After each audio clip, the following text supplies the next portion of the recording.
Good evening everybody. నిన్నటి రోజున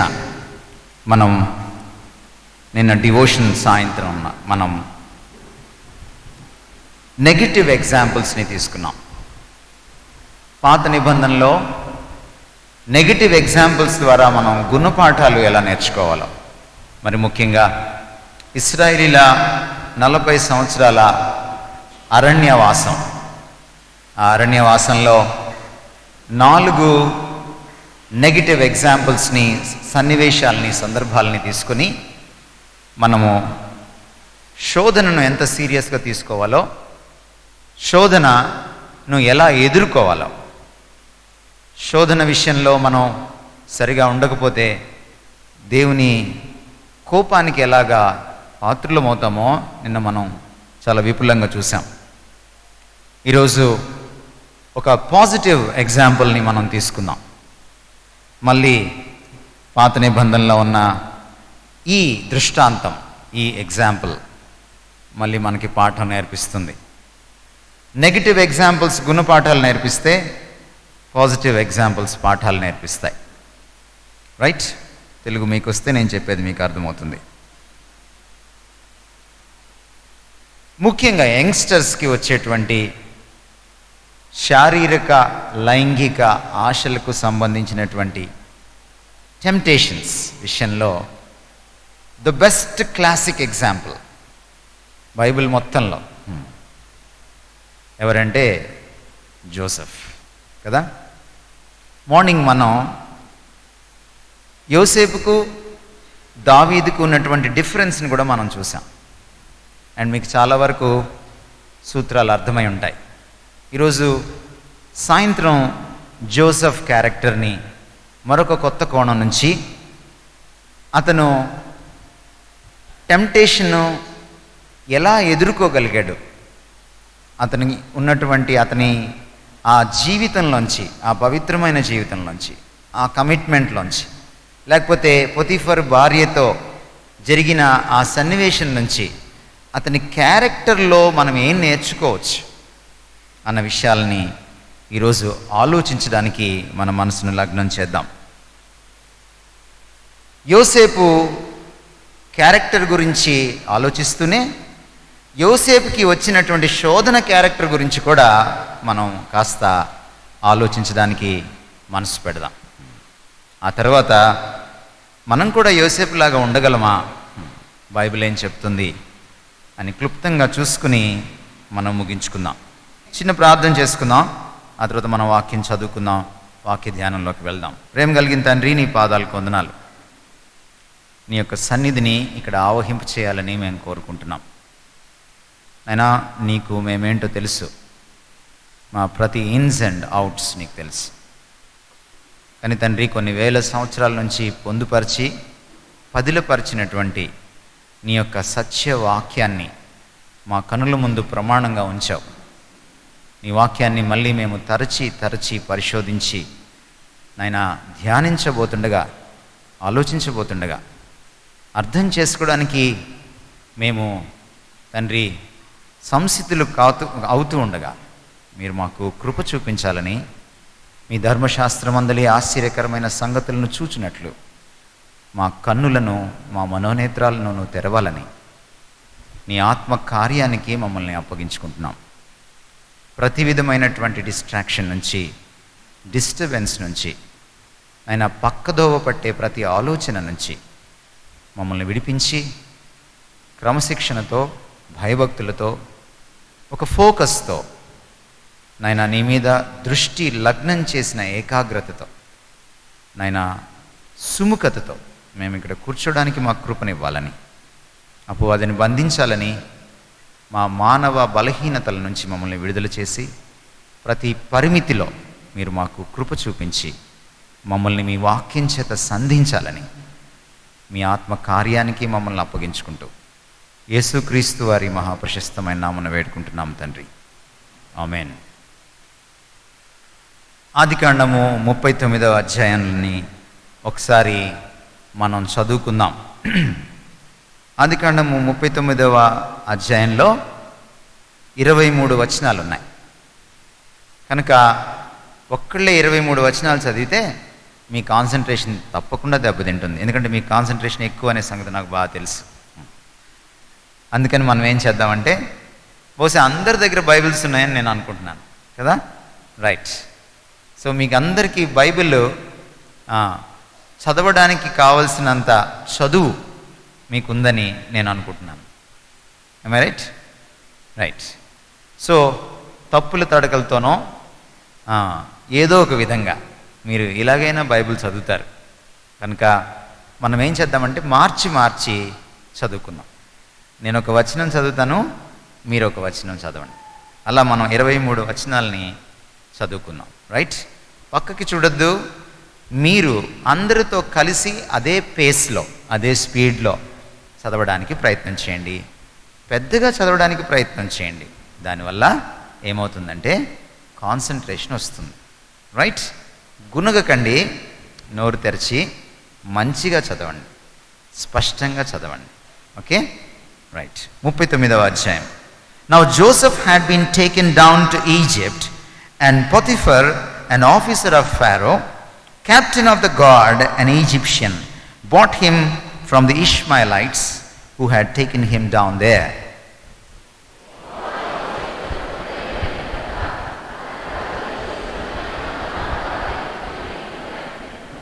మూడవ వచనం. And his master saw that the Lord was with him, and that the Lord made all he did to prosper in his hands.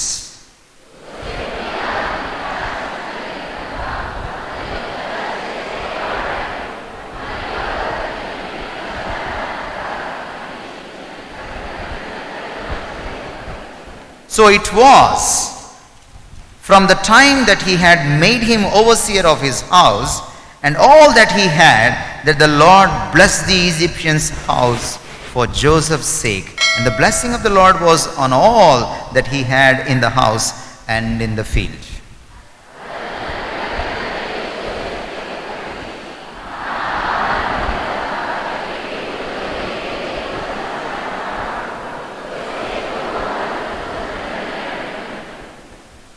Verse 7.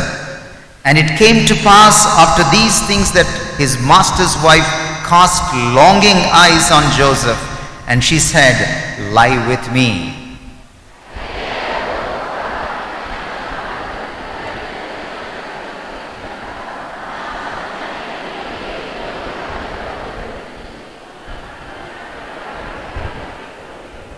There is no one greater in this house than I, nor has he kept back anything from me but you, because you are his wife. How then can I do this great wickedness and sin against God?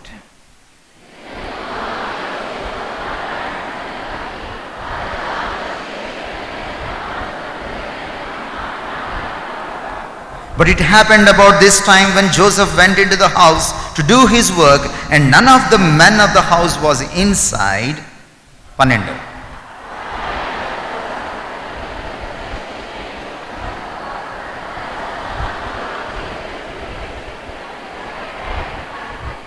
And so it was, when she saw that he had left his garment in her hand and fled outside. 14.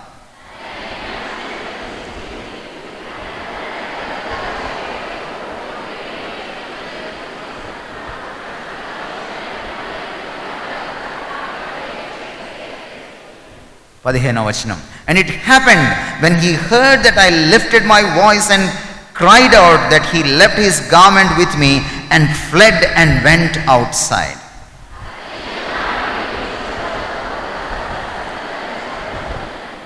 Then she spoke to him with words like these, saying, "The Hebrew servant whom you brought to us came in to me to mock me."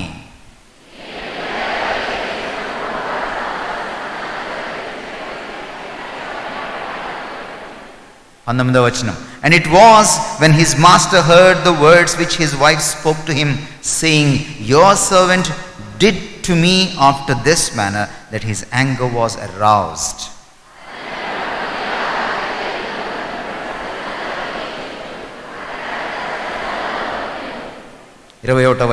But the Lord was with Joseph and showed him mercy, and he gave him favor in the sight of the keeper of the prison.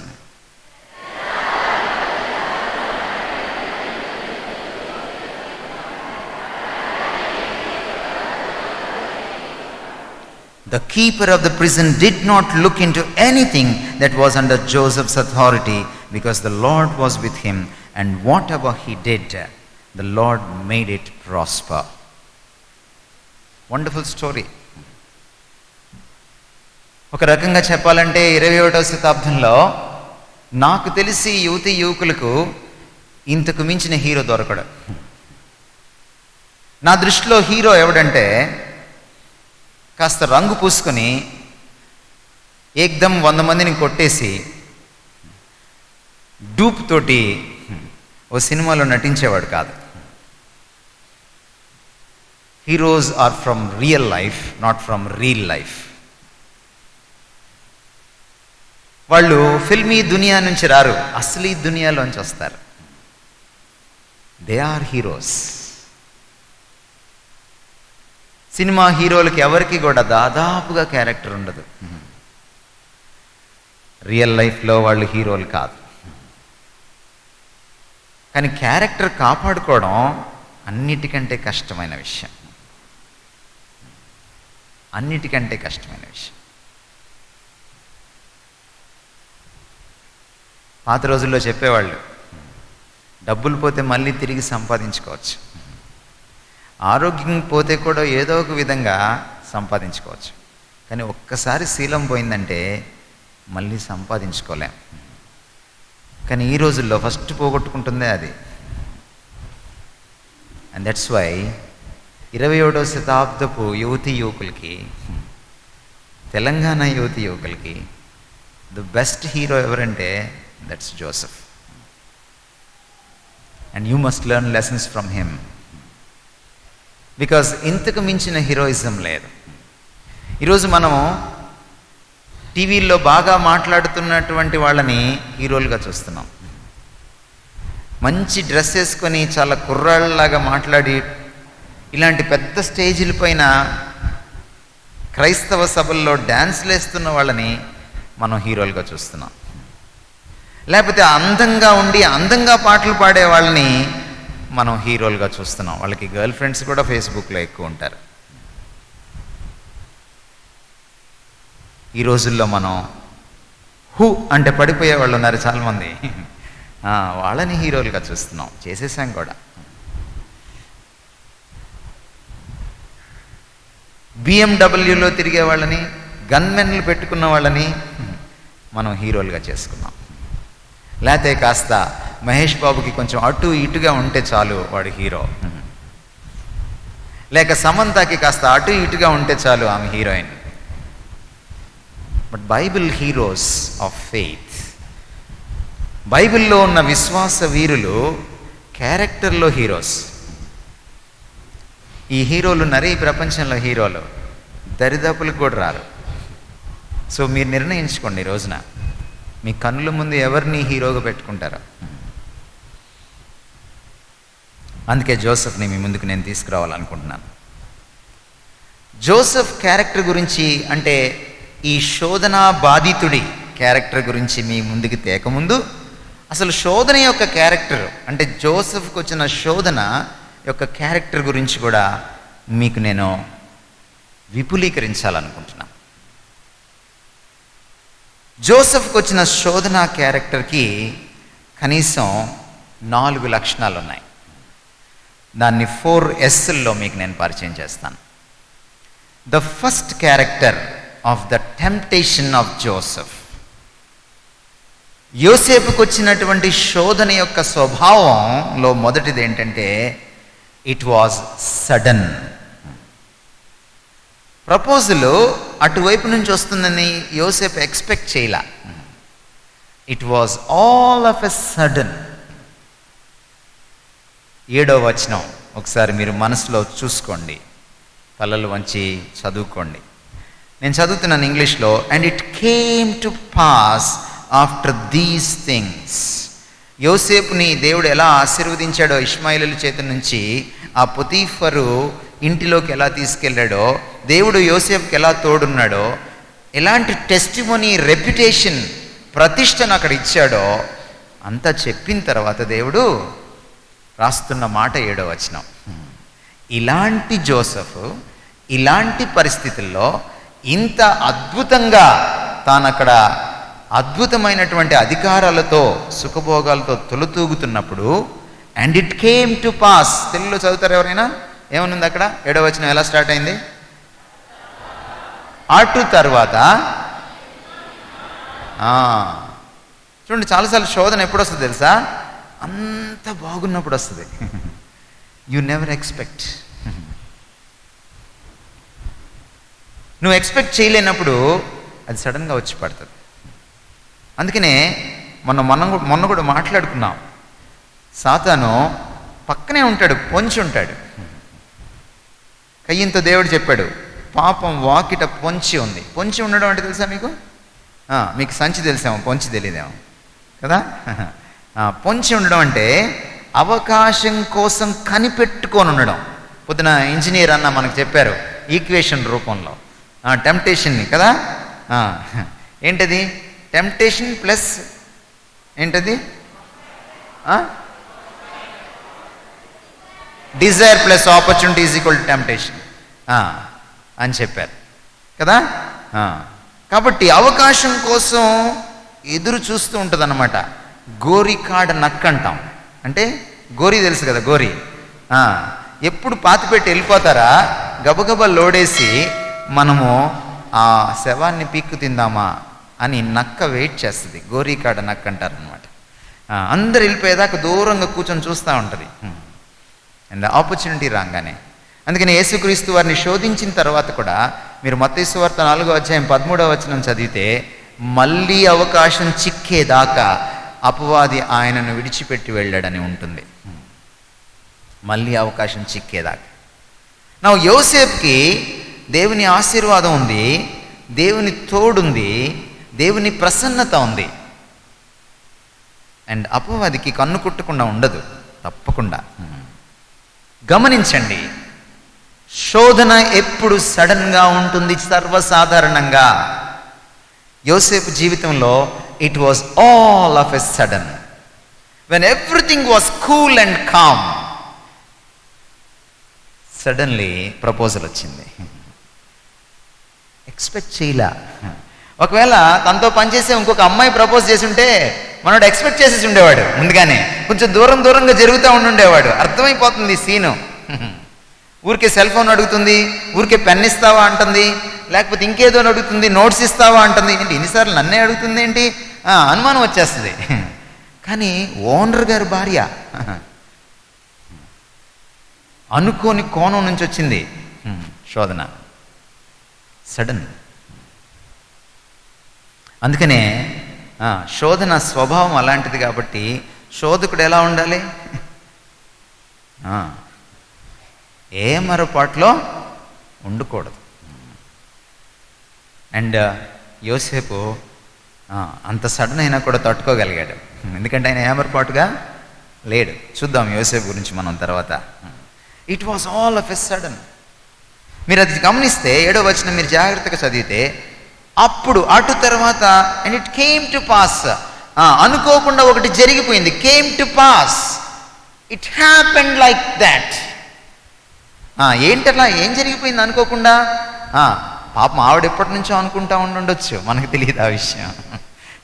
కానీ యోసేపుకి మాత్రం అది సడనే. శోధింపబడిన వాడికి మాత్రం అది సడనే. సాతానికి ఎప్పటి నుంచో తెలిసి ఉండొచ్చు శోధిస్తాడని, కానీ శోధింపబడిన వాడికి మాత్రం అది సడనే. It was sudden. సడన్గా వచ్చి ఆయన దగ్గర ఇంకా డైరెక్ట్ అయిపోయింది. చెప్పలేము, కొన్నిసార్లు అలా ఉంటుంది. నేను ఒక కాలేజీలో పనిచేసేవాడిని అంతకుముందు, కొంచెం యాక్టివ్గానే ఉండేవాడిని కాలేజీలో. ఒకరోజు స్వాతంత్ర దినం సంబరాలు జరుగుతున్నాయి. అంతకుముందు స్వాతంత్ర దినం చేసేవాళ్ళు కదా కాలేజీలో. సో నేను వెళ్ళిన తర్వాత స్వాతంత్ర దినోత్సవం చేయడం మొదలుపెట్టాను. సో ఆటల పోటీలు పెట్టాం. ఎవరు పనిలో వాళ్ళు ఉన్నారు, కేరింతలు కొడుతున్నారు, బొంగరాల పోటీలు జరుగుతున్నాయి. బొంగరాల పోటీలు జరుగుతూ ఉంటే అందరం నించొని ఉన్నాము. చాలామంది బాయ్స్, చాలామంది గర్ల్స్ నించొని ఉన్నారు, స్టాఫ్ నించొని ఉన్నారు. సడన్గా స్టాఫ్లో ఉన్నటువంటి మా కొలీగ్ ఒక ఆవిడ, అందమైన ఆవిడ, నా దగ్గర ఏముందంటే, మీకేంటి సార్ మీరు అనండి అప్పుడు చెప్తాం అంది. నాకు వెంటనే వెలిగింది. నేను అన్నాను. ఇంక నెక్స్ట్ ఛాన్స్ ఇవ్వలా. చెప్పలేం కొన్నిసార్లు. ఆవిడ హెడ్ ఆఫ్ ది డిపార్ట్మెంట్, ఆవిడ ఆ కాలేజీ అధినేతకు మనవరాలు. ఎక్స్పెక్ట్ చేయము. ఇంకా ఏమాత్రం సబ్జెక్ట్లోకి వెళ్ళామా తేడాలు వచ్చేస్తాయి. అందుకని అనేసి అటు తిరిగి వేరే వాళ్ళతో మాట్లాడడం మొదలుపెట్టాను. సడన్గా ఆవిడ అటు తిరిగి వేరే వాళ్ళతో మాట్లాడడం కానీ చల్లగా అక్కడి నుంచి జారుకున్నాను. Temptations are sudden. గమనించండి, అలర్ట్గా ఉండండి. యోసేపు వచ్చిన టెంప్టేషన్ కూడా సడనే, ఆకస్మికంగా వస్తుంది, హఠాత్ పరిణామంగా పరిణమిస్తుంది temptation. The second nature of Joseph's temptation, it was shocking. ఎందుకంటే తన తోటి వారు ఒకవేళ అలా కానీ ప్రపోజ్ చేసుంటే అంత షాకింగ్ అనిపించదు కదా. కానీ అమ్మగారు అదే ఒకవేళ యోసేపు గోదావరి రోడ్ అయ్యి ఉంటే అమ్మగారు అని ఉండేవాడు. సడన్గా ఏంటి అమ్మగారు అంత మాట అనేసారండి అనేవాడు. It was shocking. మీరేనా మాట్లాడుతుంది? బహుశా యోసేపుకి గిచ్చుకొని చూసుకోవాల్సిన పరిస్థితి ఏమో. షాకింగ్. కొన్నిసార్లు ఏమవుతుందో తెలుసా, ఈ షాక్లో నువ్వు తేరుకుండేలోపు ఘోరం జరిగిపోతుంది. థ్యాంక్ గాడ్ యోసేపు తొందరగా తేరుకున్నాడు షాక్లోంచి. ఇట్ వాజ్ షాకింగ్ డెఫినెట్లీ, కానీ తొందరగా తేరుకున్నాడు.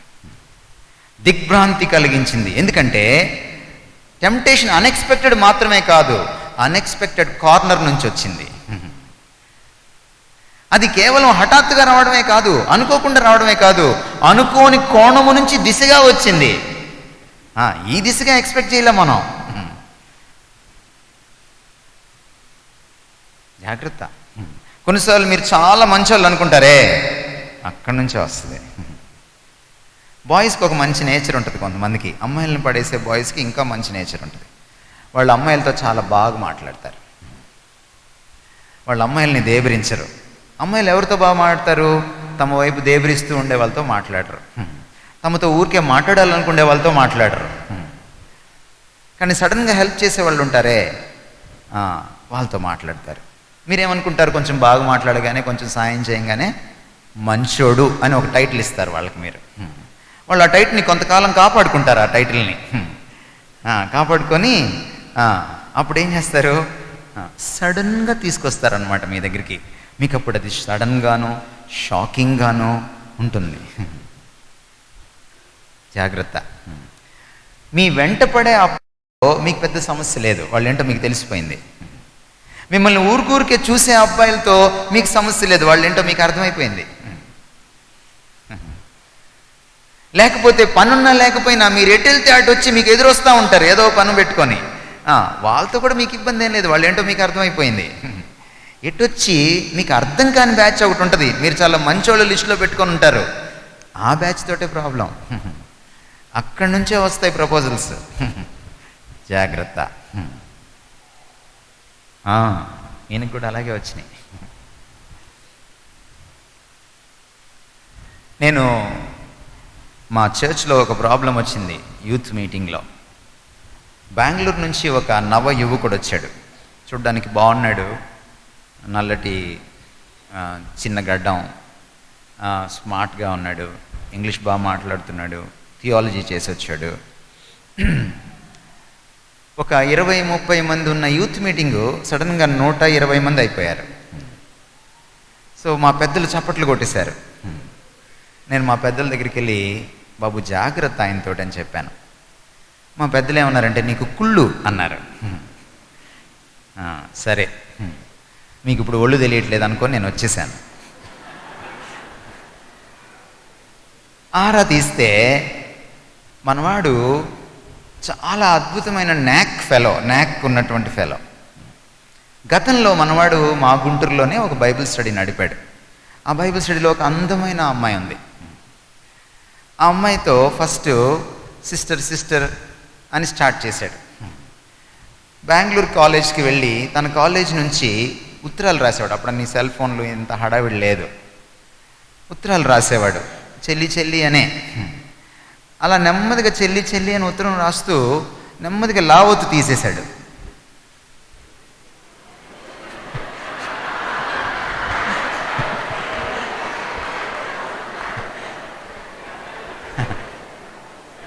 ఈ చెల్లికి వెలిగేటప్పటికి చెల్లి పడిపోయింది. ఉన్నమాటే చెప్తున్నా నేను, జాగ్రత్త. చెల్లి పడిపోయింది. చెల్లి పడిపోయి కొంత దూరం నడిచారు. ఈలోపు దేవుడు చెల్లిని పట్టుకున్నాడు. మారు మనసు పొందింది. మారు మనసు పొందంగానే ఆ అమ్మాయిది నిజమైన జెన్యున్ కన్వర్షన్ అనమాట. వెంటనే దేవుడు మాట్లాడుతూ ఉన్నాడు. నిన్నటిదాకా తప్పు అనిపించిన విషయం అమ్మాయికి తప్పు అనిపించడం మొదలుపెట్టింది. ఆ అబ్బాయి ల్యాండ్ ఫోన్కి ఫోన్ చేసినా, ఉత్తరం రాసినా నెమ్మదిగా విముఖత డెవలప్ అయింది ఆ అమ్మాయి మనసులో. అండ్ అవాయిడ్ చేయడం మొదలుపెట్టింది. మనవాడికి కష్టం వేసింది. అప్పటికే మనవాడు చాలామందితో ఫ్లర్టింగ్ అంటే తెలుసు కదా మీకు, ఫ్లర్టింగ్ చేస్తూ ఉన్నాడు. ఫ్లర్టింగ్ ఎక్స్పర్ట్ మనవాడు. సరే, కౌన్సిలింగ్కి యాక్చువల్లీ ఇదంతా జరగకముందే మా దగ్గరికి వచ్చింది ఆ అమ్మాయి. మేము మామూలుగా కౌన్సిల్ చేసాము. ఆ అమ్మాయి స్టాండ్ అయింది, అంత అయిపోయింది. తర్వాత చూస్తే ఆ కుర్రాడే ఈ కుర్రాడు. ఎక్స్పెక్ట్ చేయలా. సంవత్సరం అయిపోయింది, మా పెద్దల మాట వినలా. సడన్గా ఒక రోజున 120 మంది యూత్ మీటింగ్ రావడం మానేశారు. ఏంటి రావట్లేదని మా పెద్దలు ఆ రోజు శనివారం కూర్చొని చూస్తుంటే ఈగలు తోలుకుంటున్నారు కానీ ఎవడు రావట్లా. రెండో వారం ఎవడు రావట్లా. ఏంటంటే మనోడు ఈ 120 మందిని తీసుకెళ్ళిపోయి ఇంకొక చర్చి అద్దెకి తీసుకొని అక్కడ పెట్టేశాడు ఫెలోషిప్. అప్పుడు కాల్ వచ్చింది నాకు, ప్రకాష్ అని. ఏంటి కుళ్ళిపోతాడికి కాల్ చేశారు అన్నాను నేను.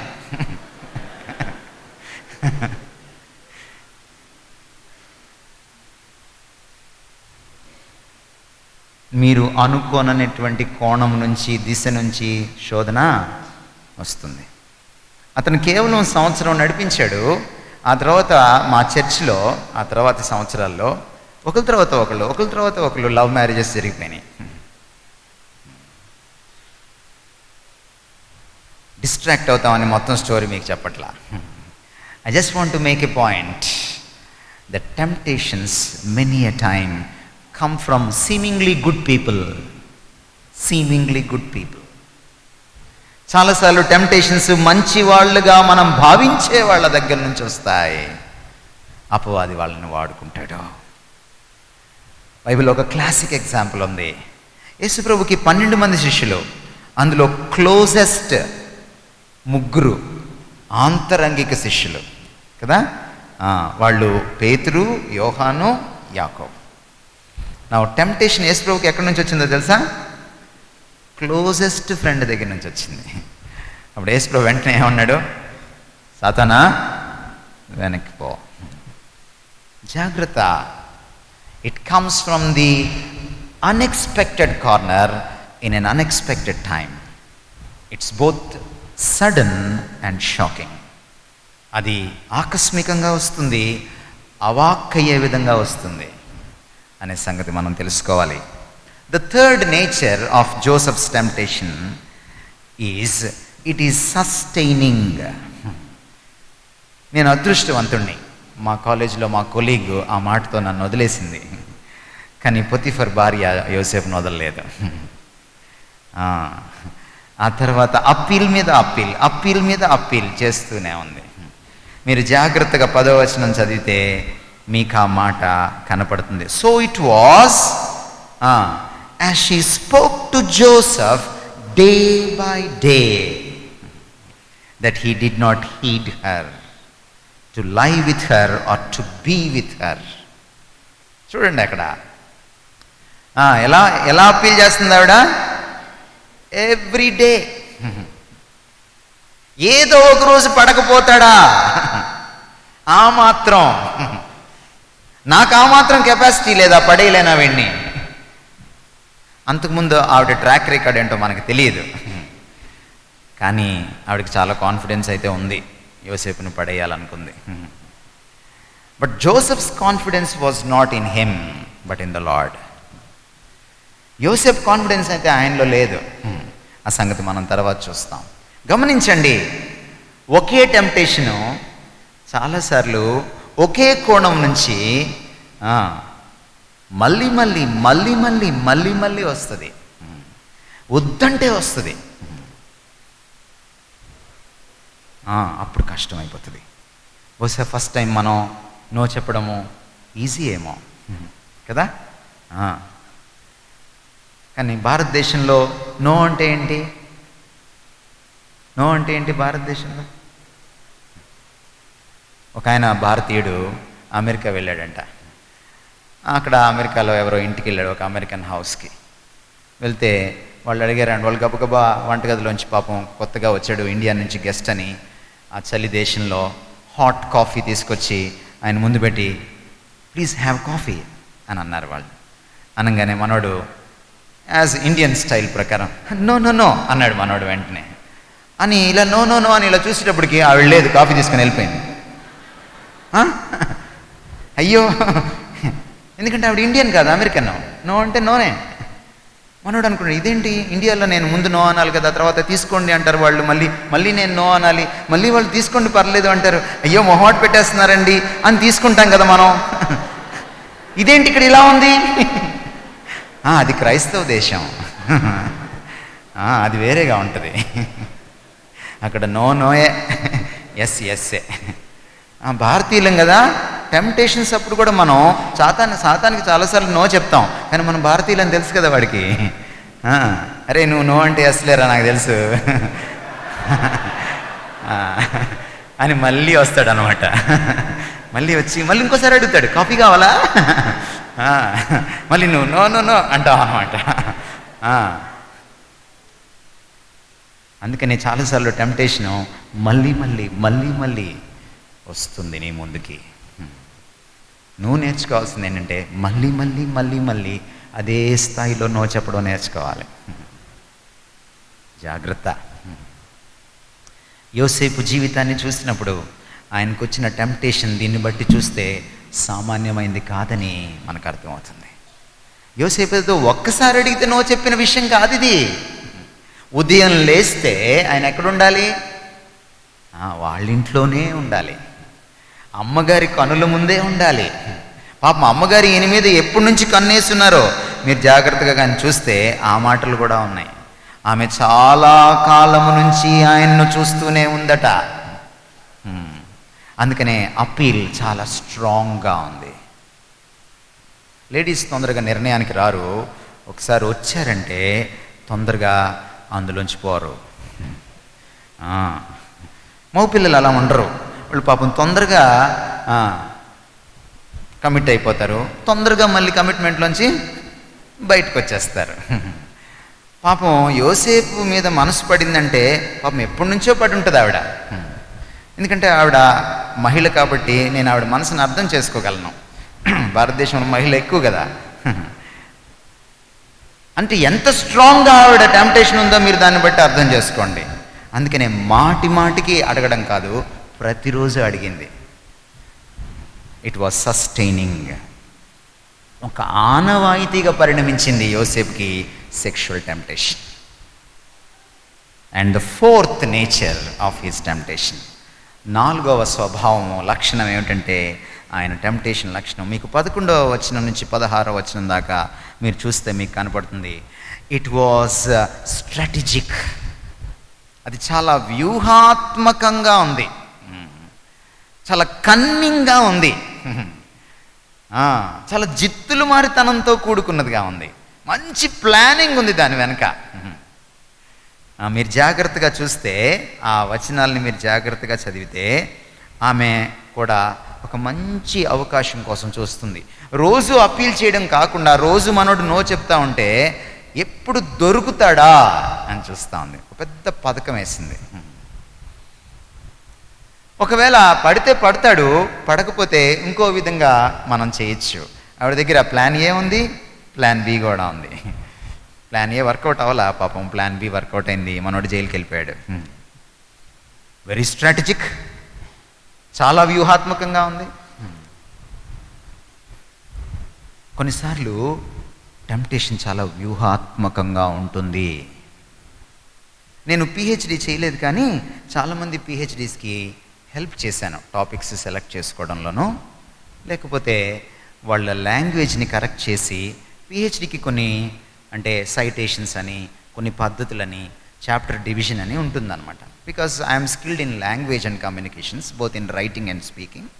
నా సబ్జెక్ట్ అది కాబట్టి చాలామందికి హెల్ప్ చేశాను. దానికి పే చేయాలి యాక్చువల్గా అయితే ప్రొఫెషనల్గా. ఒక ఫ్రెండ్ అడిగాడు కదా అని నేను ఆ ప్రాజెక్ట్ తీసుకున్నాను. 12 పిహెచ్డీస్కి నేను హెల్ప్ చేస్తే, ఈ మధ్యలో హెల్ప్ చేసిన వాళ్ళు పాపం ఆ పిహెచ్డీస్ తీసుకొచ్చిన వాడి దగ్గర డబ్బులు తీసేసుకున్నారు. అతనేమనుకున్నాడంటే నేను తీసుకున్నాను అనుకున్నాడు. ఒక ముస్లిం అతను ఒక రోజున ఒక ముస్లిం లేడీని, వాళ్ళ లెక్చరర్ని పంపించాడు మా ఇంటికి. నాకెందుకో తట్టి ఆమెను బయట వరండాలో కూర్చోబెట్టి పని చేసి సీడీ ఇచ్చేశాను. ఆవిడ అసలు నాకు పరిచయమే లేదు. మెట్లు దిగి వెళ్ళిపోతూ ఎప్పటి నుంచో పరిచయం ఉన్నట్టుగా బాయ్ చెప్తుంది. నాకేంటో అనుమానం వచ్చిందనమాట. ఇదేంటి ఎప్పటి నుంచో పరిచయం ఉన్నట్టు బాయ్ చెప్తుంది ఏంటి, సరేలే అనుకొని లోపలికి వచ్చేసాను. మళ్ళీ ఇంకోసారి షీ కేమ్ అగైన్. మూడోసారి ఏం చేసిందంటే, అప్పుడు కూడా బయటే కూర్చోబెట్టాను. మూడోసారి కాల్ చేయడం మొదలుపెట్టింది నెమ్మదిగా. And one day she proposed and then I rejected. ఆ తర్వాత ఒక 15-20 రోజులు అయిన తర్వాత ఆవిడ ఫోన్ చేసి ఏడవడం మొదలుపెట్టింది. సార్, ఐఎమ్ సారీ, మీరు ఎవరో తెలియక నేను ఈ పిచ్చి పని చేశాను. యాక్చువల్గా నేను సీడీల కోసం రాలేదు సార్, మా సార్ మిమ్మల్ని ట్రాప్ చేయమని పంపించారు.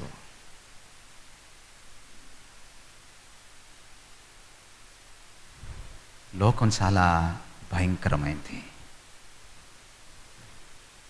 దేవుడి విజ్డమ్ మీకు లేకపోతే చాలా ఘోరాలు జరిగిపోతాయి. చాలా ఘోరాలు జరిగిపోతాయి. టెంప్టేషన్, అపవాది తీసుకొచ్చేటువంటి శోధన చాలాసార్లు వ్యూహాత్మకంగా ఉంటుంది, బోయేవాడి వలలా ఉంటుంది. చిక్కుకుపోతాం. ఈవిడిది కూడా అలాగే ఉంది. అన్నీ రెడీ చేసేసుకుంది. ఈరోజు దొరికాడు రా యోసేపు అనుకుంది. ఎంత వ్యూహాత్మకంగా చేసిందంటే, ఆ రోజు పని వాళ్ళందరికీ బహుశా ఆమె చిట్టి ఇచ్చేసిందేమో, మనకు తెలియదు. అంతే, సెలవు పెట్టారు. ఎందుకు సెలవు పెట్టారో మనకు తెలీదు. ఆ రోజు ఎవరు పని వాళ్ళు రాలా. అండ్ మన అయ్యగారేమో ఆఫీస్కి వెళ్ళిపోయారు. అండ్ యోసేపు ఒక్కడే మిగిలిపోయాడు. ఇప్పుడు చూద్దాం అనుకుందాం అనమాట. Very strategic. చాలాసార్లు మనం అనుకుంటాం పాపం ఆడవాళ్ళకి బుర్ర ఉండదని. నిజంగానే కొన్నిసార్లు బుర్ర లేనట్టుగా ప్రవర్తిస్తారు వాళ్ళు, కానీ బుర్ర ఉపయోగించారంటే నీ బుర్ర పనికిరాదు.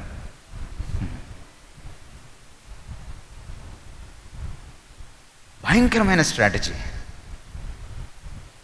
అందుకనే మనం ఎలా ఉండాలి, శోధనని తక్కువ అంచనా వేయడానికి వీల్లేదు. కొన్నిసార్లు పక్కనున్న స్నేహితుడి ద్వారానే మనం ఊరిలో చిక్కుకుపోతాం. చెప్పలేం. ఒక విశ్వాసి ఎప్పుడు అపవాది ఊరిలో చిక్కుకుపోతాడో చెప్పలేం. You need to be very very careful. వెన్నుపోట్లు పొడుస్తారు. You need to be very very careful. And now మనం మూవ్ అవుదాం. నౌ నేచర్ ఆఫ్ టెంప్టేషన్ నుంచి నేచర్ ఆఫ్ ద టెంప్టెడ్ దగ్గరికి మనం ఇప్పుడు మూవ్ అవుదాం. శోధన యొక్క స్వభావము, లక్షణాల దగ్గర నుంచి శోధింపబడిన వాడి లక్షణాలు, స్వభావం ఎలా ఉందో, క్యారెక్టర్ ఎలా ఉందో మనం స్టడీ చేయడానికి పూనుకుందాం. కొన్ని ఎఫ్ల ద్వారా మీకు నేను దీన్ని పరిచయం చేస్తున్నాను. 4Sల ద్వారా యోసేపు శోధన లక్షణాలు ఏంటో మీకు నేను చెప్పాను. అలాగే మీకు నేను దాదాపుగా 6Fs ద్వారా యోసేపు క్యారెక్టరు, శోధింపబడిన యోసేపు క్యారెక్టరు ఏంటో, ఆ క్యారెక్టర్ అతను శోధన జయించడానికి ఎలాగా దోహదపడిందో, సాయం చేసిందో మనము చూడడానికి ప్రయత్నం చేద్దాం. The first character of the tempted Joseph. శోధనతో బాధింపబడిన, శోధనా బాధితుడైన ఈ యోసేపు మొదటి క్యారెక్టర్ ఏంటంటే his no was firm. It's a firm no. భారతీయుల నో కాదది. ఎలాంటి నో అది? Firm no. నో అంటే నోనే, అంతే, మార్పు లేదు. అంత ఖచ్చితమైన, సూటిగా కళ్ళల్లోకి చూసి నో చెప్పాడు. గోళ్ళు గిల్లుకుంటా, నీళ్లు నములుతా నో చెప్పిన నో కాదు అది. నేలకేసి చూస్తా చెప్పిన నో కాదు. అయ్యో మీరు మరీ ఇబ్బంది పెట్టేస్తున్నారు, అది తప్పండి, అలా కుదరదండి అని చెప్పిన నో కాదు. లేకపోతే నోట్లో నుంచేమో మంచి నో వచ్చి బాడీ లాంగ్వేజ్లో మెలికలు తిరిగిన నో కాదు. It was a firm no. సూటిగా, ఖచ్చితంగా, గుండె లోతుల్లోంచి అతను నో చెప్పాడు. 8వ వచనం నుంచి 10వ వచనం దాకా మీరు చదివితే మీకు ఆ విషయం కనపడుతుంది. చూడండి, అక్కడ భాష చూసారా? మీ తెలుగులో ఎలా ఉందో నాకు తెలియదు. నేను 8వ వచనం మీకు చదువుతున్నాను, దాన్ని బట్టి అక్కడ సీన్ మనము ఇమాజిన్ చేయొచ్చు. But he refused and said to his masters wife, look. చూడండి, ఆ మొదటి వర్డ్ చూడండి ఎలా మాట్లాడుతుంది. ఇగో నా వైపు చూడు ఒకసారి, లుక్, చూడిటో. వాళ్ళు దించుకోలా, నౌకరే, వాళ్ళ ఇంట్లో నౌకరే. కానీ టెంప్టేషన్ వస్తే దాన్ని ఎదుర్కొనే విషయంలో మాత్రం నౌకరు కాదు, పులి. ఓనర్ గారితో మాట్లాడుతున్నాడు. ఓనర్ గారితో ఇలాగే మాట్లాడతామా? ఇగో ఒకసారి చూడు అంటారా? అండు. కానీ టెంప్టేషన్ విషయంలో నో చెప్పేటప్పుడు మాత్రం లుక్ ఎట్ ద లాంగ్వేజ్. నా వైపు చూడు, నో, ఇది కుదరదు. బహుశా ఆవిడకి ఫస్ట్ టైం నో చెప్పినప్పుడు భయం వేసి ఉంటుంది. అమ్మో ఏంట్రాయుడు ఇలా మాట్లాడేస్తున్నాడు, ఇలాంటి మగాడిని ఎప్పుడు చూడలేదే. That's Joseph. That's Joseph. Firm no. చాలాసార్లు పాపంలో ఎందుకు పడతాం తెలుసా? నో చెప్పడం చేతకాక. సినిమాకు పిలిచినప్పుడు నో చెప్పడం చేతకాక. నీ ఫోన్ నెంబర్ ఇస్తావంటే నో చెప్పడం చేతకాక. నేను 10th క్లాస్లో ఉన్నప్పుడు, నేను 10th క్లాస్ గేట్ ఇలా దాటుతుంటే నా వెనక ఒక అమ్మాయి పరిగెట్టుకుంటూ వచ్చింది. వెనక చప్పుడు చూశాను ఇలాగా. నాకు సాధారణంగా పెద్దగా అందరితో మాట్లాడడం అంత అలవాటు లేదు. ఇలా చూసేటప్పటికి ప్రకాష్ ఒక మాట, ఏంటి అన్నట్టుగా కోపంగా చూశాను. నేను కాదు, స్వర్ణ పంపించింది అంది. ఆహా అనుకొని ఏంటి అన్నట్టుగా చూశాను సీరియస్గా. పాపం మాట కలపడం చేతగాక, నీ ఫేవరెట్ హీరో ఎవరు అంద అమ్మాయి. చల్లకు వచ్చి ముంత దాచడం అంటే అదే. ఎవడైతే నీకెందుకు, వెళ్ళి నీ హీరో సంగతి చూసుకుపో అన్నా నేను. మళ్ళీ స్కూల్ నుంచి బయటకు వచ్చేదాకా, she never dare to speak to me. నీ బాడీ లాంగ్వేజ్, నీ కళ్ళు మాట్లాడతాయి. తెలుసా మీకు సంగతి? నోరు కంటే ఎక్కువ అవి మాట్లాడతాయి. అండ్ ఆడవాళ్ళకు ఒక అద్భుతమైనటువంటి జ్ఞానం ఉంటుంది, విజ్ఞత ఉంటుంది. వాళ్ళు నీ మాట కంటే నీ మాట తీరుని పట్టేయగలరు, నీ బాడీ లాంగ్వేజ్ని చదివేయగలరు. అందుకే వాళ్ళు చెప్పేస్తారు, ఇదేంటి ఇలా చూస్తున్నాడు అంటారు చూడకుండానే. ఎలా తెలుసు వాళ్ళకి? మరి వాళ్ళకి 2 కళ్ళు ఉండవు, 4 జతల కళ్ళు ఉంటాయి. జాగ్రత్త. నీ నో ఫర్మ్గా ఉందా? నీ నో నువ్వు చెప్పిన నో, నీ తిరస్కారం ఖచ్చితంగా ఉందా? గుండె లోతుల నుంచి మాట్లాడుతున్నావా? Do you mean it? Do you mean it from the bottom of your heart? దేవుడు ఎక్స్పెక్ట్ చేస్తుంది అదే. ద్విమనస్కులు గట దేవుడు సాయం చేయడని శోధన విషయంలో ప్రార్థన చేసేటువంటి సందర్భంలో యాకోబు రాస్తాడు తన పత్రికలో. చాలామంది శోధన అక్కడ ఉంటే ఇక్కడ మోకరించి ప్రార్థన చేస్తూ ఉంటారు అనమాట. అప్పుడప్పుడు అటు చూస్తూ ఉంటారు. వాళ్ళు ప్రార్థన చేయలేరు, ఎందుకంటే వాళ్ళ మైండ్ డివైడ్ అయిపోయి ఉంటుంది. సగం శోధన మీద, సగం. బట్ జోసెఫ్ మైండ్ డివైడ్ అవ్వలా. కొంచెం ఎస్ కొంచెం నో కాదు, కొంచెం కష్టం కొంచెం ఇష్టం కాదు, అది నిజంగా కష్టం, అతనికి నిజంగా ఇష్టం లేదు. అందుకని దేవుడు అతన్ని విడిచిపెట్టలేదు. గుండె లోతుల్లోంచి అతను పాపాన్ని తిరస్కరించాడు. గుండె లోతుల్లోంచి అతను శోధనను తిరస్కరించాడు. That's his character. అందుకే నిలబడ్డాడు. ఎప్పుడైతే మీ నో ఊగుద్దో, నో ఊగుతూ ఉందో, వాళ్ళు ఏం చేస్తారు? వేలు పట్టుకొని లాగేస్తారు. ఎక్కువ ఏం లాగక్కర్లా, చొక్కా పట్టుకొని లాగేస్తారు. ఆవిడ ఆల్రెడీ చొక్కా కూడా పట్టుకుంది. రెండవ క్యారెక్టర్ యోసేపు క్యారెక్టరు, అతను శోధనలో నిలదొక్కుకోవడానికి అతనికి సాయపడిన లక్షణం ఏంటంటే, he was a faithful steward or servant. నమ్మకమైన పనివాడు. అతని భాష చూడండి, చాలా ఆశ్చర్యం వేస్తుంది, ముచ్చటేస్తుంది. ఎంత నమ్మకస్తుడో. యజమాని లేడు, ఒక్క నౌకరు కూడా లేడు, తను యజమాని భార్య ఉంది, అంతే. అతని భాష చూడండి ఎలా మాట్లాడుతున్నాడో. అమ్మా ఎవరైనా తెలుగులో చదువుతారా అర్థమయ్యేటట్టుగా? 9వ వచనం చదవండి అమ్మా. అమ్మా పెద్దగా మైక్ ఎవరైనా ఇస్తారా దయచేసి? మైక్ లేకుండా పెద్దగా చదివేవాళ్ళు ఎవరైనా ఉన్నారా? నీవు అతని భార్యవైనందున అమ్మా నిన్ను తప్ప మరి దేనిని నాకు అప్పగించకుండా ఉండలేదు, కాబట్టి నేనెట్లు ఇంత ఘోరమైన దుష్కార్యం చేసి. ఆపండి అక్కడ చూడండి. అతనికి వెంటనే ఎవరు గుర్తొచ్చారు? యజమాని గుర్తొచ్చాడు. అతను మర్చిపోని సత్యం ఏంటంటే, ఈమె ఎవరో కాదు, యజమాని భార్య. ఒకవేళ ఆమెతో పాపం చెయ్యాలని అతను అనుకుంటే, మనసులో ఎక్కడైనా లీలగానైనా, ఎక్కడైనా ఆలోచన ఎక్కడైనా దోబూచులాడుతూ ఉంటే, దాగుడు మూతలాడుతూ ఉంటే కనుక ఆమెకు మళ్ళీ గుర్తు చేయడు, నువ్వు యజమాని భార్యవు కదా.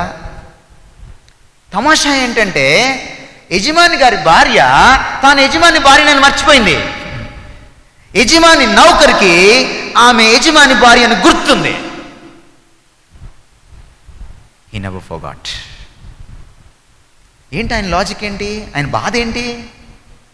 నాకు ఇల్లంతా ఇచ్చేశాడు కదా, ఒక్క విషయం మీద నాకు అధికారం ఇవ్వలేదు, నీ మీద మాత్రం నాకు అధికారం ఇవ్వలేదు. అది కూడా ఎందుకు ఇవ్వలేదు? నువ్వు ఆయన భార్యవు కాబట్టి ఇవ్వలేదు.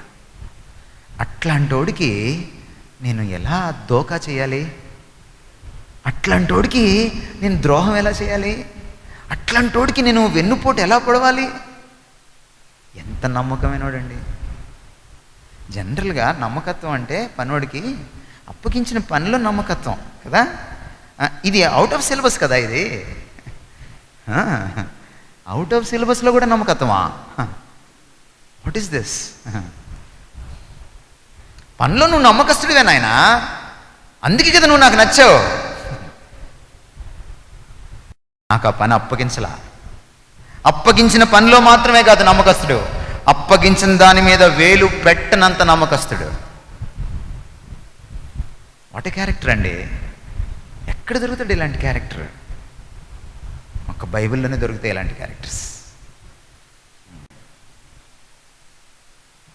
You never get such a character except in the Bible.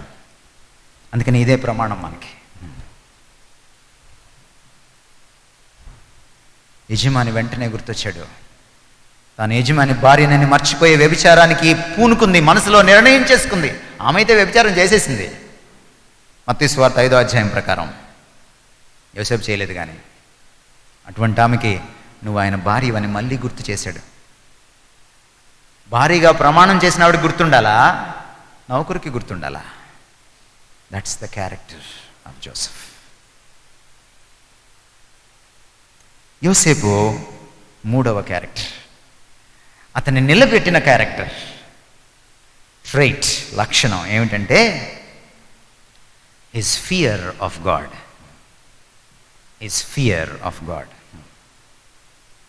పొద్దున అన్న చాలా మంచిగా స్టార్ట్ చేశారు, జేమ్స్ అన్న. ఎక్కడైతే దేవుని భయం ఉంటుందో అక్కడ శోధనని ఎదుర్కోవడం సాధ్యమవుతుందని చెప్పారు. ఎక్కడైతే దేవుని భయం నశిస్తుందో అక్కడ పాప భయం కూడా ఉండదు. ఈరోజు ప్రపంచంలో పాప భీతి లేకపోవడానికి కారణం ఏంటి? కారణం ఏంటి? ఇందాకే రూమ్లో జేమ్స్ స్టీవెన్ అన్న తన స్టూడెంట్స్తో తన అనుభవాలని షేర్ చేస్తూ ఉన్నారు, కొన్ని సన్నివేశాలను. స్టూడెంట్స్ ట్రిపుల్స్ ఎక్కి వెళ్తూ ఉంటే, అరే పోనీ అసలు వీళ్ళేంటారు ట్రిపుల్స్ ఎక్కి వెళ్తున్నారు అని ఈయన చూడ్డానికి వెళ్తే, వాళ్ళు ఎదురుగా ఒక అమ్మాయి ఉంది, ఆమెను ఫాలో అవుతున్నారంట వాళ్ళ స్టూడెంట్స్. ప్రిన్సిపల్ గారిని చూసి ఏం చేయాలి? సర్దుకోవాలి కదా. అది మామూలే కదా అన్నట్టుగా చూసి చూడనట్టు వెళ్ళిపోతున్నారంట ప్రిన్సిపల్ గారిని. అంటే ప్రపంచం ఎలా తయారైంది? పాప భీతి లేదు. ఒక అమ్మాయి ఒక అబ్బాయి కొట్టుకొని ఆయన దగ్గరికి కంప్లైంట్కి వచ్చారంట ప్రిన్సిపల్ రూమ్లోకి. ఆ అమ్మాయి తన వర్జినిటీని కోల్పోయిందని సిగ్గు విడిచి మాట్లాడేస్తున్నాడు ఈ బాయ్ ఫ్రెండ్. మొన్నే సార్ తన వర్జినిటీని కోల్పోయింది ఆ అమ్మాయి అనగానే అమ్మాయి ముఖం ఇలా పెట్టేసుకొని దాన్ని బ్లఫ్ చేయడానికి ప్రయత్నం చేస్తుందట. అయిపోయిన తర్వాత మళ్ళీ వచ్చి ఆ స్టూడెంట్ ప్రిన్సిపల్ గారి దగ్గరికి, సార్ లైట్ తీసుకోండి సార్, ఏదో చెప్పేశాను అన్నాడంట. లైట్ తీసుకోవాలా? లైట్ తీసుకోవడం ఏంటి? నిన్ను పరీక్షల్లో ఫెయిల్ చేసి, లేకపోతే డీబార్ చేసి, లేకపోతే స్కూల్ నుంచి కాలేజ్ నుంచి నిన్ను డిస్మిస్ చేసి లైట్ తీసుకోరా బాబు అంటే ఎలా ఉంటుంది? ఈరోజు పాపాన్ని లైట్గా తీసుకుంటున్నారు. ఎందుకు పాపాన్ని లైట్ తీసుకుంటున్నారు? దేవుణ్ణి లైట్ తీసుకున్నారు. జోసెఫ్ పాపాన్ని జయించడానికి, పాపాన్ని ద్వేషించడానికి, గుండె లోతుల్లోంచి శోధనకు ఖచ్చితంగా నో చెప్పడానికి కారణం ఏంటంటే అతను యజమానికి నమ్మకస్తుడు మాత్రమే కాదు, దేవునికి భయపడినవాడు. His fear of the lord. యెహోవా యందు భయభక్తులు కలిగి ఉండుట జ్ఞానమునకు మూలం అనే మాట మీరు వినుంటారు కదా. దాన్ని మీరు ఎలా చదవాలంటే సామెతల్లో ఉన్నటువంటి ఆ మాటని యోబు గ్రంథంలో 28వ అధ్యాయంలోని 28వ వచనంతో కలిపి చదవాలి. అప్పుడు మీకు ఫియర్ ఆఫ్ ద లార్డ్ అంటే ఏంటో అర్థమవుతుంది. ఒకసారి చదువుతారమ్మా యోబు 28:28. యెహోవా యందలి భయభక్తులే జ్ఞానమనియు దుష్టత్వము విడుచుటయే వివేకమనియు ఆయన నరులకు సెలవిచ్చెను అని యోబు సెలవిస్తున్నాడు. మీకు అర్థమైంది ఇప్పుడు ఫియర్ ఆఫ్ ద లార్డ్ అంటే ఏంటో? దేవునికి భయపడ్డం అంటే ఏంటంటే పాపానికి భయపడ్డం. చెడుతనమును విసర్జించడమే జ్ఞానము, వివేకము. యెహోవా యందు భయభక్తులు కలిగి ఉండుట జ్ఞానము, చెడుతనమును విసర్జించుట జ్ఞానము. దేర్ఫోర్ యెహోవా యందు భయభక్తులు కలిగిన వాడు చెడుతనమును విసర్జిస్తాడు. ఈ సంగతి బైబిల్లో ఒక్క పుస్తకం కూడా రాయక ముందు యోబుకి అర్థమైంది. Job was the first book that was ever written in the whole 66 books of the Bible. 66 పుస్తకాల్లో అది మొదటి పుస్తకం. అప్పటికి తన చేతిలో ధర్మశాస్త్రం కూడా లేదు, ఒక్క లేఖనం కూడా లేదు. ఎలా అర్థమైంది యోబుకి? ఆ దేవుడితో అతనుకున్న సంబంధం అర్థమైంది. ఆ భయం అందుకనే యోబు ధర్మశాస్త్రం లేని రోజుల్లో, ధర్మశాస్త్రం అంటే ఏంటో తెలియని రోజుల్లో తన కన్నులతో ఒక నిబంధన చేసుకుంటాడు. ఏమని? నా పక్కింటి ఆవిడ్ని కూడా నేను కనీసం చూసి మోహించను అని కన్నులతో నిబంధన చేసుకుంటాడు. లైంగిక ఆశల విషయంలో, సెక్షువల్ టెంప్టేషన్స్ విషయంలో చేసుకొని ఇంకొక రూల్ కూడా పెట్టుకుంటాడు. ఒకవేళ అలాగ నా మనసులోనైనా నేను పాపం చేసి ఉంటే, నా పక్కింటి ఆవిడ గురించి నాకు వ్యభిచారపు తలంపులు వచ్చి ఆవిడతో నేను పాపం చేస్తే, నా భార్యను వేరే వాళ్ళు పాడు చేయుదురుగాక. అంటే అతని నిబంధన ఎంత గట్టి నిబంధన! ఎక్కడి నుంచి వచ్చింది ఈ స్టాండర్డ్? ఎక్కడి నుంచి వచ్చింది ఈ స్టాండర్డ్ అతనికి? ఈ ప్రమాణం, ఈ విలువలు, ఈ నైతిక విలువలు, ఈ moral standard? Only because he learned to fear the lord. అతను దేవునికి భయపడడం నేర్చుకున్నాడు. దేవునితో తనకున్నటువంటి నడకలో, దేవునితో తనకున్నటువంటి స్నేహంలో, సహవాసంలో, సంబంధంలో. అందుకనే ఒక భక్తుడు ఫియర్ ఆఫ్ ద లార్డ్ని ఎలా అభివర్ణిస్తాడంటే, the fear of the lord is a continual awareness that I'm in the presence of a holy God. Fear of the lord అంటే ఏంటంటే, నేను ఒక పరిశుద్ధమైన, పాపమును తన కన్నులతో కూడా చూడలేనంత నిష్కలంకమైన కన్నులు కలిగినటువంటి మహాపరిశుద్ధుడైన దేవుని యొక్క సముఖంలో, సన్నిధిలో ఉన్నానని ఎల్లప్పుడూ స్పృహ కలిగి ఉండడం, ఎల్లప్పుడూ ఎరుకలో ఉండడం. It's a continual awareness that I'm in the holy presence of God. యెహోవా కనుదృష్టి భూలోకమంతటా సంచారం చేస్తుంది. It covers even your bathroom, it covers even your bedroom, it covers even your college, your canteen, your hostel room. It covers even your cell phone. It covers your WhatsApp, it covers your internet, it covers your Facebook, it covers your YouTube. It even covers your deeper parts of your heart.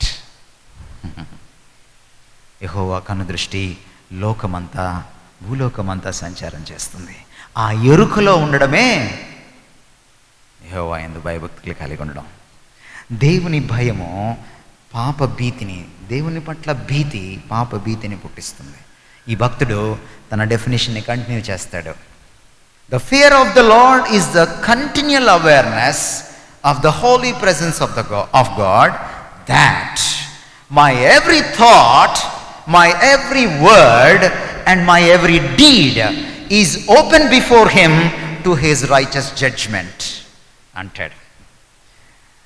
దేవుని భయం అంటే ఏంటంటే, దేవుని యందు భయభక్తులు కలిగి ఉండడం అంటే ఏంటంటే, నేను పరిశుద్ధమైన దేవుని సన్నిధిలో ఎల్లప్పుడూ ఉంటాననే, ఎల్లప్పుడూ కలిగి ఉండే స్పృహ. ఆ స్పృహ ఎలాంటిదట? నా ఆలోచనల్ని, నా మాటల్ని, నా చేతల్ని, నా ప్రతి ఆలోచనని, ప్రతి మాటను, ప్రతి చేతను ఒక రోజున ఈ పరిశుద్ధమైన దేవుడు తీర్పులోకి తీసుకొస్తాడన్న ఎరుకలో నిత్యము బ్రతకడమే. అది కొరబడింది కాబట్టే మనం ఈరోజు పాపాన్ని లైట్గా తీసుకుంటున్నాం. I want to tell you before I go to the last point and close. ఎవరైతే దేవునికి భయపడతారో వాళ్ళు పాపానికి భయపడతారు, ప్రపంచానికి భయపడరు. గుర్తుపెట్టుకోండి. అందుకనే దేవునికి భయపడిన భక్తులు సింహాలకి భయపడలేదు, రాజులకు, చక్రవర్తులకు, నియంతలకు భయపడలేదు, ఖడ్గాలకు భయపడలేదు. వాళ్ళు దేవునికి భయపడువాడు పాపానికి భయపడతాడు అండ్ ప్రపంచానికి భయపడ్డా. గుర్తుపెట్టుకోండి. యోసేపు 4వ క్యారెక్టర్ ట్రైట్. అతని యొక్క 4వ క్యారెక్టర్ ట్రైట్ ఏంటంటే, సారీ ఇంకా 2 పాయింట్స్ ఉన్నాయి, ఫాస్ట్గా నేను చెప్తాను. His decision was final. ఆమె మళ్ళీ మళ్ళీ అడిగింది కదా, ఏమన్నా కన్సెషన్ ఉందా? No concessions madam. ఆ రోజు ఏం చెప్పానో అదే. No concessions. చివరికి ఫైనల్గా కొట్టింది ఎవరు లేనప్పుడు, ఫైనల్గా కూడా మనం నో చెప్పేశాడు. చాలాసార్లు మనం ఏం చేస్తాం, ఫస్ట్ నో, తర్వాత నెమ్మదిగా ఎస్ కదా. ఎందుకని అమ్మాయి నో అంటున్నా చాలాసార్లు అబ్బాయి ట్రై చేస్తూ ఉంటాడు. వాడికి నమ్మకం ఏదో ఒకరోజు ఆ నో ఎస్ కాకపోతుందా అని. యోసేపు దగ్గర ఆ పప్పులు ఉడకో, ఈజ్ నో ఫైనల్ నో. స్థిరమైనటువంటి మనసు, అందుకే దేవుడు అతన్ని ఆశీర్వదించాడు. నాట్ ఓన్లీ దాట్, యోసేపుని నిలబెట్టిన మరొక లక్షణం ఏంటంటే హిస్ ఫాస్ట్ రియాక్షన్. గుర్తుపెట్టుకోండి, ముఖ్యంగా సెక్షువల్ టెంప్టేషన్స్లో మనం లేట్ చేయకూడదు. చొక్కా పట్టుకుంది, చొక్కా పట్టుకోగానే నన్ను వదులని చేయి పట్టుకున్నాడు అనుకోండి, నా చేయి పట్టుకుంటావా అంటది రేపొద్దున. అందుకని చొక్కా ఆమెకి ఇచ్చేశాడు. పర్లేదులే, చొక్కా ఉంచుకో, నాకేం ప్రాబ్లం లేదు, దాని క్యారెక్టర్ పోతే నాకేం ప్రాబ్లం లేదు, నా క్యారెక్టర్ కాపాడుకోవాలి తల్లి, చొక్కా పోయినా పర్లేదు అని యాజ్ ఫాస్ట్ యాజ్ పాసిబుల్ ఆ చొక్కా ఆమె చేతిలో పెట్టేసి తప్పించుకొని ఆయన పరిగెట్టుకుంటా వచ్చాడు. బహుశా గుండెలో ఉన్న చొక్కా కాదనుకుంటాను, అది బనీన్ లాంటిది అనుకుంటాను నేను, అది బహుశా పై అంగి అనుకుంటాను నేను, అది పట్టుకుంటే ఊడొచ్చేసేది. ఆమె చేతిలో దాన్ని పెట్టి తప్పించుకొని, ఆ బాడీ లాంగ్వేజ్ ఏమర్థమవుతుంది మనకి, అతను అక్కడ ఇంకొక క్షణం ఉంటే పడిపోతాడేమో, ఎందుకంటే అతను యవ్వనంలో ఉన్నాడు. తిమోతి, నీ యవ్వనేచ్ఛల నుంచి పారిపోము, చొక్కా వదిలేసినా పర్లేదు. సపోజ్ మీ గర్ల్ ఫ్రెండ్ సెల్ ఫోన్ తీసుకుంది, నేను ఇవ్వననింది, చెప్పులు దాచిపెట్టేసింది, టెంప్ట్ చేసింది నిన్ను, చెప్పులు వదిలే, సెల్ ఫోన్ వదిలేసే, యాపిల్ ఫోన్ అయినా పర్లేదు. ఆ టెంప్ట్ చేసే యాపిల్ పండు తినడం కంటే యాపిల్ ఫోన్ వదిలేసేయడం మంచిది, వచ్చేసే, నో ప్రాబ్లం. కాకపోతే ఏం చేస్తుంది, ఆ సెల్ ఫోన్ చూపించి 10 మందికి అబద్ధాలు చెప్పుద్ది రేపొద్దున, ఏం పర్లేదు. యోసేపుకి ఏం జరిగింది, దేవుడు తోడుగా ఉన్నాడు. Don't worry about it. తన కొరకు ఎవరైతే స్టాండ్ తీసుకుంటారో వాళ్ళ పక్షాన ఆయన స్టాండ్ అవుతాడు. అర్థం చేసుకోండి, ఎవరు తన పక్షాన నిలబడతారో, పాపానికి ఎదురొడ్డి, శోధనకి ఎదురొడ్డి, వాళ్ళ పక్షాన దేవుడు నిలబడతాడు. Don't worry about it. So last but one F ఏంటంటే it was a fast reaction. అది అతన్ని సేవ్ చేసింది. గుర్తుపెట్టుకోండి, boys and girls, sexual temptation వచ్చినప్పుడు రియాక్ట్ సో ఫాస్ట్. నీ ఎనర్జీస్ అన్నీ ఉపయోగించు. కమాన్ పీచే మోడ్, కమాన్ రైట్ అబౌట్ ఉండద్దు అక్కడ.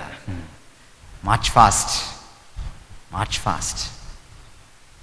అండ్ ద ఫైనల్ ఎఫ్, అతనికి బాగా హెల్ప్ చేసిన ఎఫ్ ఏంటంటే హిస్ ఫ్రెండ్షిప్ విత్ గాడ్. అందుకనే అధ్యాయం ఇలా స్టార్ట్ అవుతుంది. మొదటి వచనం చదువుతారా?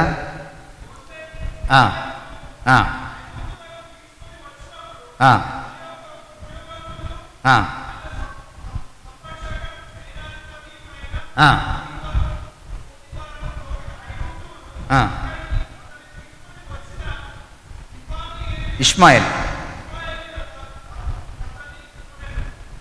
రెండవ వచనం చదవండి.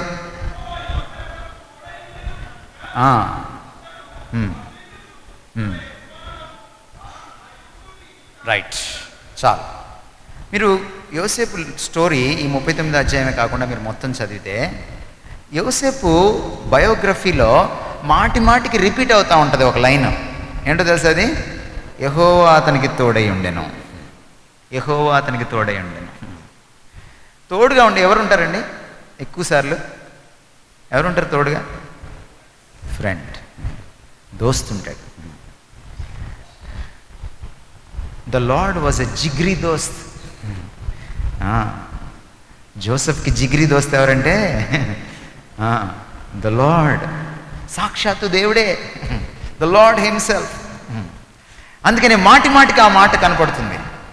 యెహోవా అతనికి తోడుగా ఉన్నాడని బైబిల్లో రాయడమే కాదు, తోడుగా ఉండడమే కాదు, తోడుగా ఉన్నాడని తన యజమాని కూడా గుర్తించాడు. 3వ వచనంలో మీరు చదివితే, and that raised his testimony, his reputation. తన ప్రతిష్టను పెంచింది ఆ పొతీఫర్ దగ్గర. గుర్తుపెట్టుకోండి, ఎవరు శోధనని జయించగలరు? ఎవరైతే దేవునితో కలిసి నడుస్తారో వాళ్ళు జయించగలుగుతారు. అప్పుడప్పుడు దేవుణ్ణి పలకరిస్తారు చూశారు, వాళ్ళు శోధనని జయించలేరు. వేరే మతాల్లో వాళ్ళు అప్పుడప్పుడు దేవుణ్ణి పలకరిస్తారు. చాలామంది క్రైస్తవులు కూడా అలాగే ఉన్నారు. వీళ్ళు ఇంకా ఘోరమైన వాళ్ళు. పరీక్షలప్పుడు వస్తారు దేవుడి దగ్గరికి, చాలా భక్తి, ముసుగేసుకుంటారు, ప్రభా ప్రభా ప్రభా ప్రభా ప్రభా ప్రభా ప్రభా ప్రభా ఇలా వస్తుంటాయి అన్నమాట వర్డ్స్. తండ్రి తండ్రి తండ్రి తండ్రి తండ్రి అంటుంటారు. విషయం ఏముండదు అక్కడ. చాలే ఇంక చెప్పు అంటాడు దేవుడు. అదే ప్రభా, రేపు ఎగ్జామ్ ఉంది, రేపు ఇంటర్వ్యూ ఉంది ప్రభా. మళ్ళీ ఎగ్జామ్లో సరిగా మార్కులు రాలేదనుకో, ఇంటర్వ్యూలో పోయిందనుకో, ప్రకాశం లాంటి వాళ్ళ దగ్గరికి వస్తారు. అసలైన ప్రశ్న, ఏంటన్నా దేవుడు ఇలా చేశాడు? నేనైతే అది కూడా చేసేవాడిని కాదంటాను.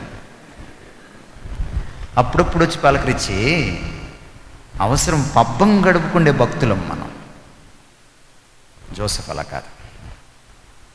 He walked with the Lord step by step, every moment, daily, on a daily basis. గమనించండి, పొతీఫర్ భార్య దగ్గర నుంచి శోధన తుఫానులాగా, ఉప్పెనలాగా ప్రతిదినం వచ్చింది. Day by day, day by day, ప్రతిదినము శోధనని నో నో నో అని ఎదుర్కొంటూనే ఉన్నాడు. ఎందుకో తెలుసా? ప్రతిదినం దేవుడితో నడుస్తున్నాడు కాబట్టి. Got the point? You got the point? If you walk with God daily, you can face the temptation head on and reject it to the core of your heart daily. నువ్వు దేవునితో ప్రతిదినం నడిస్తే, ప్రతిక్షణం నడిస్తే, ప్రతిక్షణం ప్రతిదినం శోధనని ఎదుర్కోగలవు, దాంతో తలపడగలవు, దాన్ని ఎదిరించగలవు. This is Joseph's character. ఆ క్యారెక్టర్ని మనం కూడా పునికి పుచ్చుకుంటే దెన్ దేవుడు మనల్ని బ్లెస్ చేస్తాడు. జోసెఫ్ చనిపోయి చాలా వేల సంవత్సరాలు అయిపోయింది. చాలా వేల సంవత్సరాలు అయిపోయింది. అలెగ్జాండర్ గురించి కూడా చదువుతాం మనం. క్యారెక్టర్ గురించి ఏమన్నా చెప్పుకోవడానికి లేదు, లేదు. అరిస్టాటిల్ గురించి కూడా చదువుతాం మనం. ఏమైనా ఉందో చెప్పుకోవడానికి? చరిత్రలో నిలిచిపోతావు టెంప్టేషన్కి ఎదురొడ్డి నిలబడితే. తెలుసా నీకు ఆ సంగతి?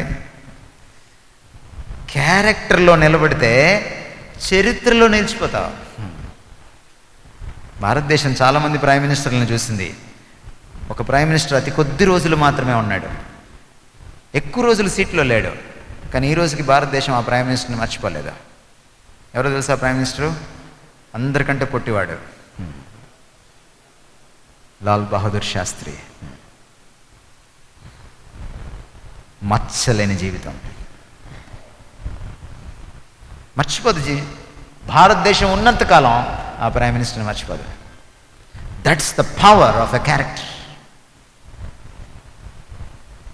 నేను ముగిస్తాను. మీరు అనుకోవచ్చు, యోసేపులాగా మనం ఉండగలమా?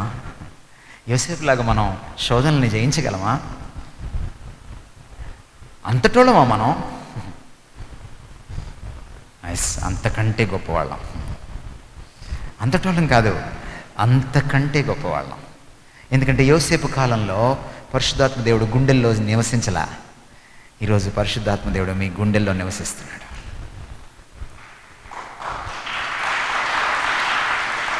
మీరు నిజంగా మారు మనసు పొంది ఉంటే ఆయన మీ గుండెల్లో నివసిస్తున్నాడు.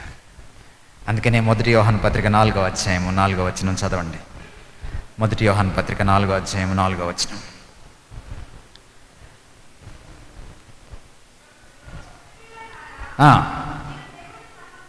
మీరు దేవుని సంబంధులు. మారు మనసు పొందిన వాళ్ళకి మాత్రమే వర్తిస్తుంది ఈ వచనం.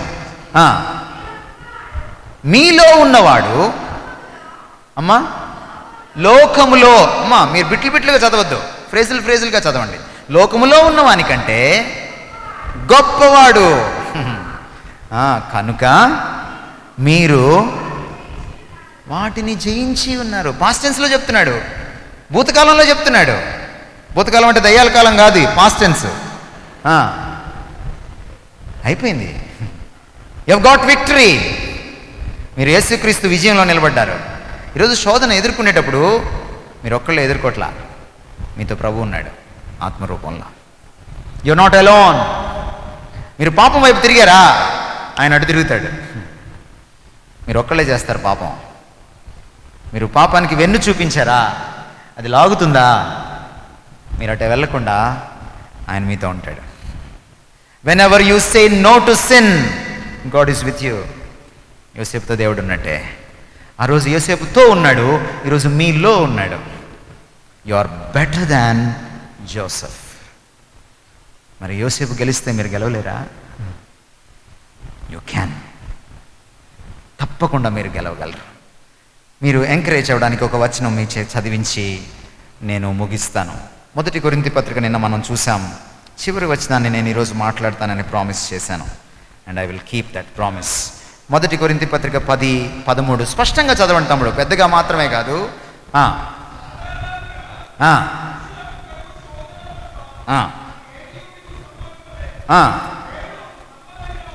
దేవుడు నమ్మదగిన వాడు.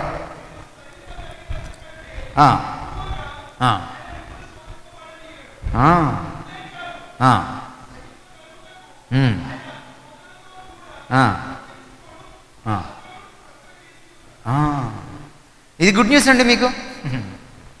ఒకవేళ మీకు శోధనలు ఎక్కువగా ఉన్నాయా, మళ్ళీ 1 కొరింథీ పత్రిక 10:13 చదువుకోండి.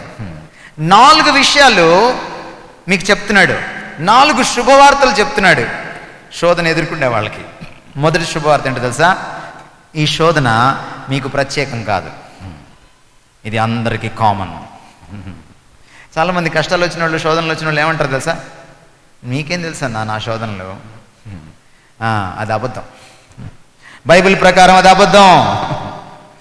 ప్రపంచంలో ఉన్న ప్రతి క్రైస్తవుడికి, క్రైస్తవురాలకి శోధనలు సర్వసాధారణం. నువ్వు ఒక్కడవే కాదు, ఈ విషయంలో నీకు చాలా మంది ఫ్రెండ్స్ ఉన్నారు. గుర్తుపెట్టుకో, ఇట్స్ కామన్. ఎలాంటి సర్వసాధారణం అట? ఇది అందరికీ సర్వసాధారణం అని చెప్పట్లేదు ఆయన. అందరికీ, అందరి విశ్వాసులకి సర్వసాధారణం అని చెబుతూ ఒక ప్రాముఖ్యమైన విషయాన్ని చెప్తున్నాడు. అందరూ విశ్వాసులకి ఎలాంటి శోధనలు కలుగుతున్నాయో కూడా అలాంటి శోధనే కలుగుతుంది బాబు, నీది స్పెషల్ శోధన ఏం కాదు నాయనా. అన్నా, నాలాంటి శోధన వస్తే నువ్వు తట్టుకోలేవన్నా, తట్టుకోలేవు అని అనలేవు. అందరికీ ఒకే రకమైన ఇంటెన్సిటీ ఆఫ్ టెంప్టేషన్ ఇస్తాడు దేవుడు. కృప కలిగిన వాడు, మోతాదు మించి వడ్డించడు.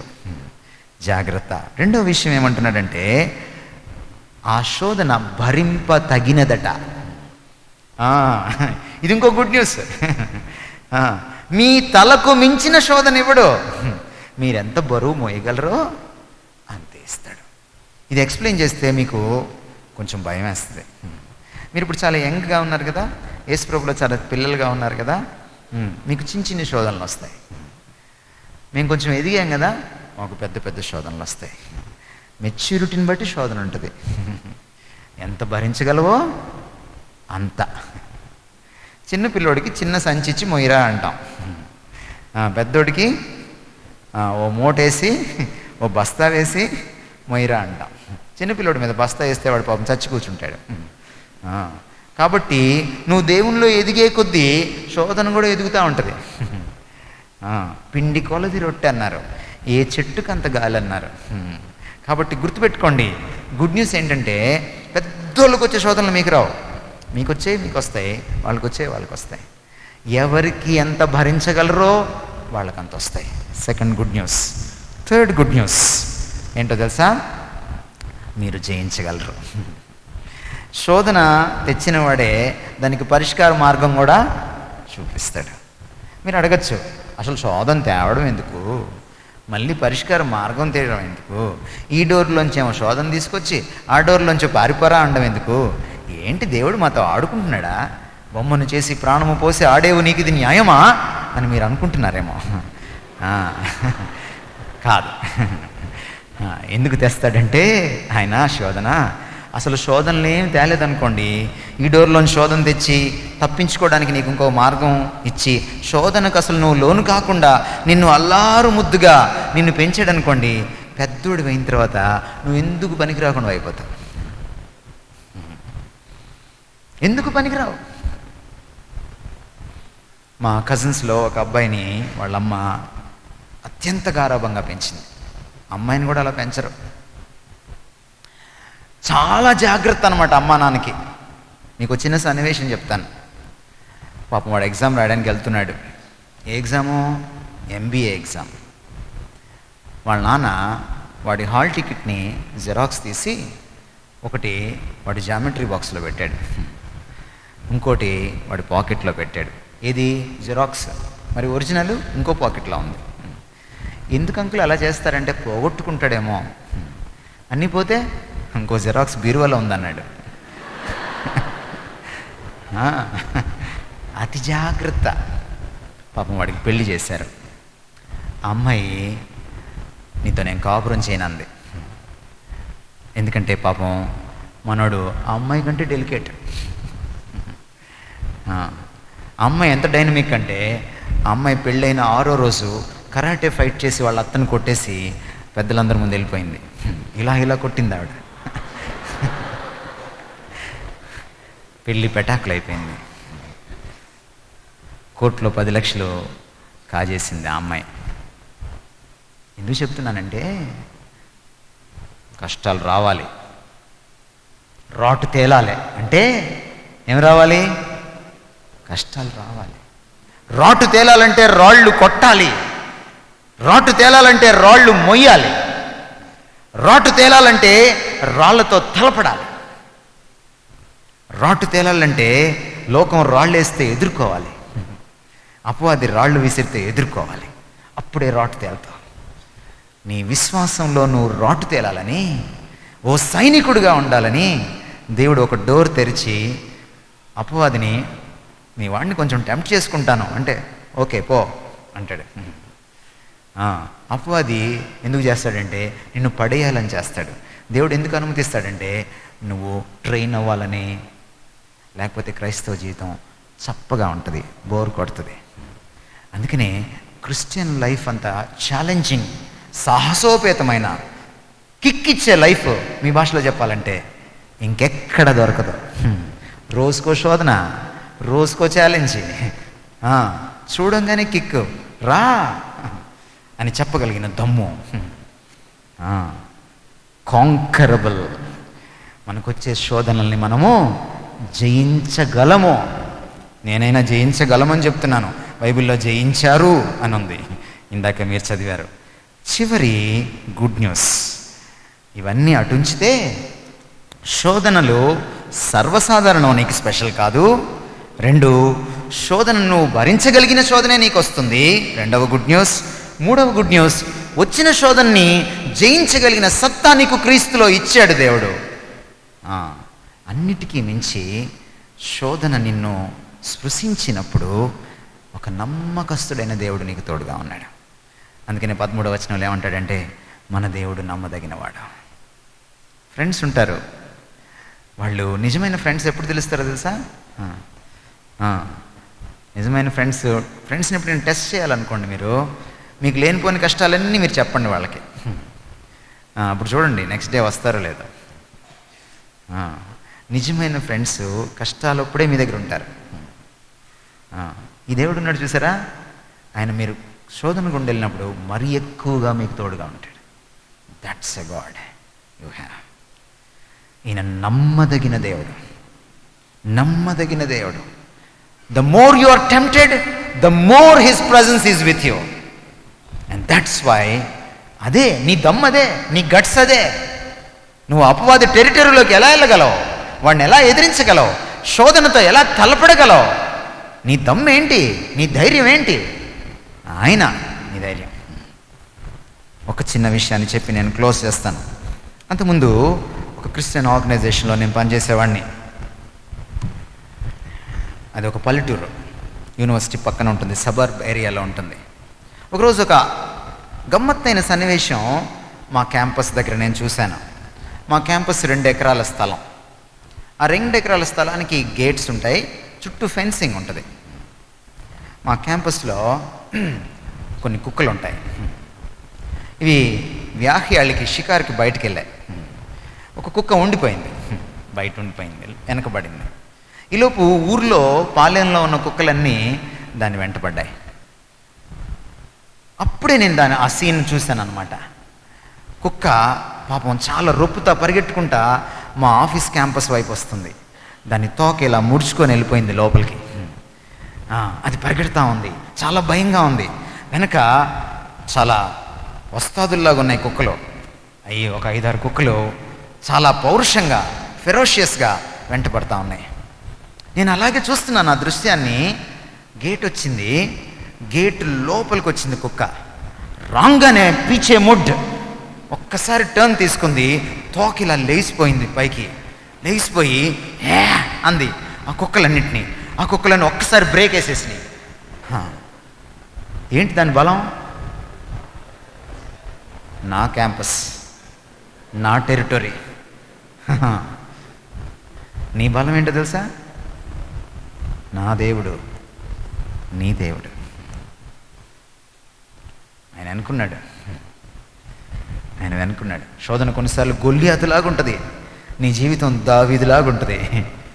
కానీ తలకై తీసేయగలవు, ఎందుకంటే నీ దేవుడు అనుకున్నాడు. తలలు వంచండి, ప్రార్థన చేసుకుందాం. కొన్ని క్షణాలు మౌనంగా ఉందాం. ఎందుకంటే మనం మౌనంగా ఉన్నప్పుడే దేవుణ్ణి వినగలం. మనం మౌనంగా ఉన్నప్పుడే మనం ఎవరో మనం తెలుసుకోగలం. నిన్ను నువ్వు కలుసుకోవాలన్నా, దేవుణ్ణి కలుసుకోవాలన్నా అప్పుడప్పుడు మౌనం అవసరం. నీ మనసులో ఎలాంటి భావాలు ఉన్నాయో నాకు తెలియదు, కానీ దేవుడు మీతో ఇప్పుడు దాకా మాట్లాడాడు.